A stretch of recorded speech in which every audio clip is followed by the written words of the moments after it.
Apakah seorang penyanyi boleh menyanyikan lagu orang lain di atas panggung tanpa izin? Atau justru itu adalah pelanggaran hukum yang serius? Perkenalkan, nama saya Wawan. Saya salah satu pengajar SAE Training Center untuk kelas musik bisnis. Kasus ini terus berulang di industri musik.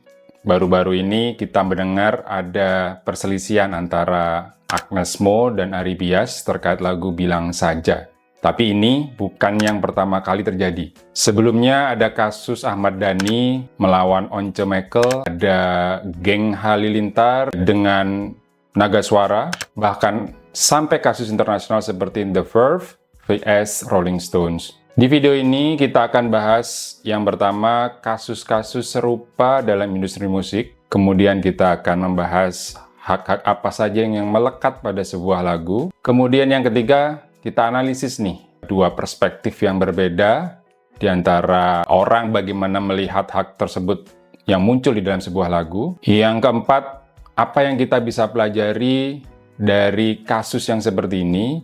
Jadi kalau kita sebagai musisi, penyanyi, pencipta lagu, atau musik entusias, mari kita pelajarin bareng. Kalau kalian mengikuti industri musik, kasus seperti ini sebenarnya bukan hal yang baru. Sebelum ini ada juga kasus di mana pencipta lagu menuntut atau melarang penyanyi membawakan lagu mereka di acara berbayar. Seperti contohnya ada band yang namanya Stinky, di mana lagu hitsnya Mungkinkah, mereka dilarang menyanyikan lagu hitsnya, padahal itu lagu hitsnya sendiri yang judulnya Mungkinkah, oleh penciptanya yaitu Ndang Surahman Hartono. Pencipta ini pernah menggugat band Stinky karena membawakan lagu Mungkinkah tanpa izinnya. Kemudian ada kasus lagi yang lain bisa kita jadikan contoh, kasusnya geng Halilintar yang dituntut oleh penciptanya atas penggunaan lagu Lagi Cantik. Jadi geng Halilintar ini mengubah lirik lagu Lagi Cantik milik Yogi Adistiawan dan Pian Daryono. Kemudian mereka merekam, membuat video, dan mengunggahnya di YouTube tanpa seizin PT Naga Suara Publisherindo, yang mana dia sebagai publishing dari pencipta tersebut. Putusan Mahkamah Agung akhirnya memutuskan Gen Halilintar harus membayar sebesar 300 juta atas ganti rugi pelanggaran hak cipta tersebut. Kemudian ada kasus yang cukup besar juga, yaitu Once, atau tepatnya Ahmad Dhani melawan Once. Kasus ini cukup menarik perhatian karena sebenarnya Once itu adalah vokalisnya Dewa 19. Kemudian dia keluar dari band, kemudian di beberapa performance-nya Once membawakan lagu-lagunya Dewa 19. Tapi kemudian Ahmad Dhani melarang atau tidak mengizinkan Once untuk menyanyikan lagu tersebut di ruang publik. Kemudian Once pun menjawab bahwa para penyelenggara event atau event organizer nggak usah khawatir mengundang dia karena untuk kemudian dia nggak akan membawakan lagunya Dewa 19. Satu lagi kasus yang cukup besar di dunia musik, ada kasus The Verve vs Rolling Stone, di mana lagu yang judulnya Bittersweet Symphony milik The Verve sempat dimiliki sepenuhnya oleh Rolling Stone karena dianggap menggunakan sampel lagu tanpa izin. Butuh lebih dari 20 tahun hingga akhirnya hak lagu dikembalikan ke penciptanya. Jadi, ini bukan cuma soal kasus Agnes Mo dan Ari Bias aja, tapi soal pemahaman kita semua terhadap hak-hak yang melekat dalam sebuah lagu. Sebelum kita masuk ke analisis performance right, atau sebenarnya ya secara bahasa hukum disebutnya public performance, kita perlu tahu dulu hak-hak yang melekat pada sebuah lagu.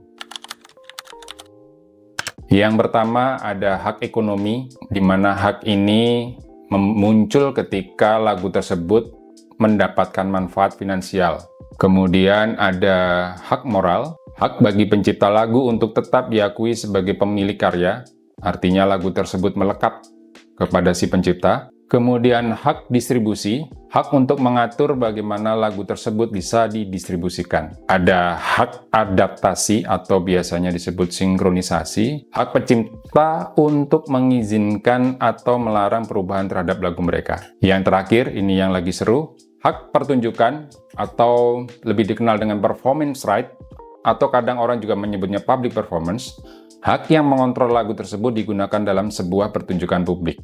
Hak-hak tersebut di kalangan industri biasanya dipersingkat menjadi tiga komponen atau 3 nama, yaitu mechanical rights, synchronized rights, dan performance rights. Di video selanjutnya mungkin kita bisa bahas lebih detail mengenai 3 komponen performance, mechanical, dan synchronized ini. Di dalam video ini, kita akan fokus ke hak pertunjukan atau performance right, karena ini yang paling sering memicu konflik antara pencipta lagu dan penyanyi.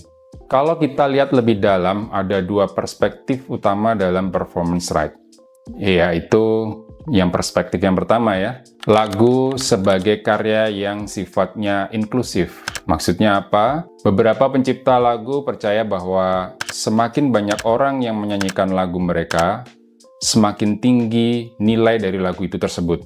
Mereka melihat ini sebagai strategi agar lagu mereka bisa semakin dikenal dan memiliki daya tarik lebih luas. Kemudian, lagu pada awalnya hanyalah sebuah ide yang mentah. Dalam bentuk awalnya mungkin belum memiliki daya tarik yang kuat untuk audiens. Namun ketika lagu tersebut diaransemen dengan baik, diproduksi secara profesional, dibawakan oleh penyanyi yang tepat, maka nilai jualnya akan meningkat secara signifikan. Terlebih lagi jika lagu tersebut dinyanyikan oleh penyanyi yang cukup terkenal, daya tarik dan exposure-nya bisa meningkat berkali-kali lipat. Ini karena penyanyi yang sudah memiliki basis penggemar besar akan membantu lagu tersebut menjangkau lebih banyak orang. Dari perspektif ini, pencipta lagu justru mendorong sebanyak mungkin penyanyi untuk membawakan lagu mereka, terutama jika penyanyi tersebut sudah memiliki nama besar, dan semakin sering lagu dibawakan, semakin besar pula potensi pendapatan dari royalti, dari streaming, ataupun peluang komersial lainnya.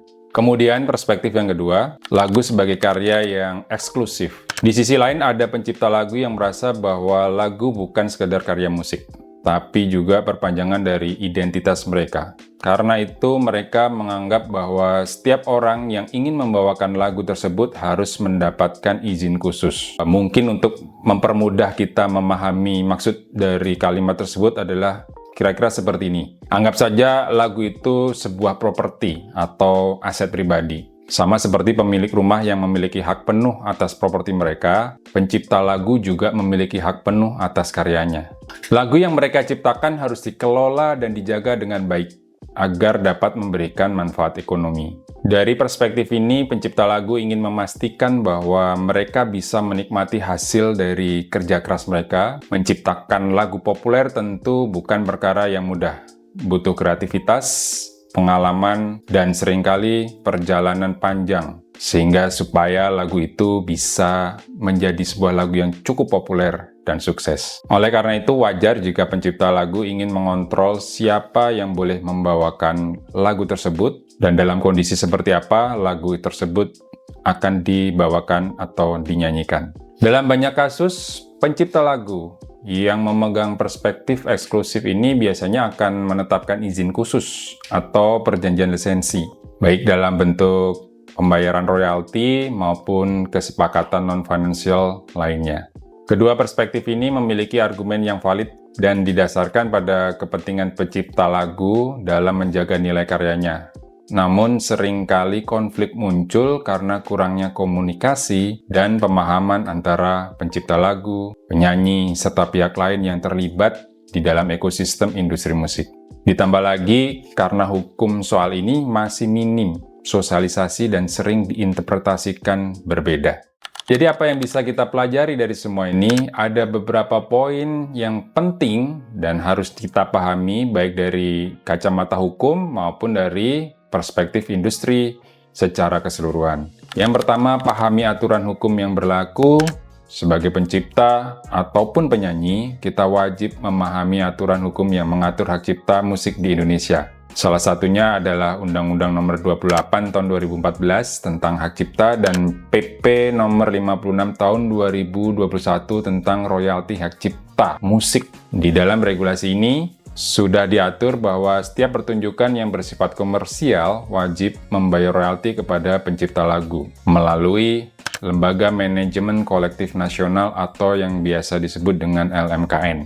Yang kedua, coba pahami, kenali lembaga-lembaga terkait yang berurusan dengan masalah royalti dan hak cipta di Indonesia, dikelola oleh beberapa lembaga, sehingga kita harus paham fungsi masing-masing lembaga tersebut. Seperti LMK, LMKN, sebelumnya sudah saya sebutkan apa itu LMKN. Kemudian ada juga publisher, atau biasa disebut penerbit musik. Seringkali permasalahan muncul karena pelaku industri musik tidak memahami alur perizinan ini. Sebelum menuntut seseorang atau melarang penyanyi membawakan lagu kita, pastikan kita memahami prosedur dan mekanisme yang ada.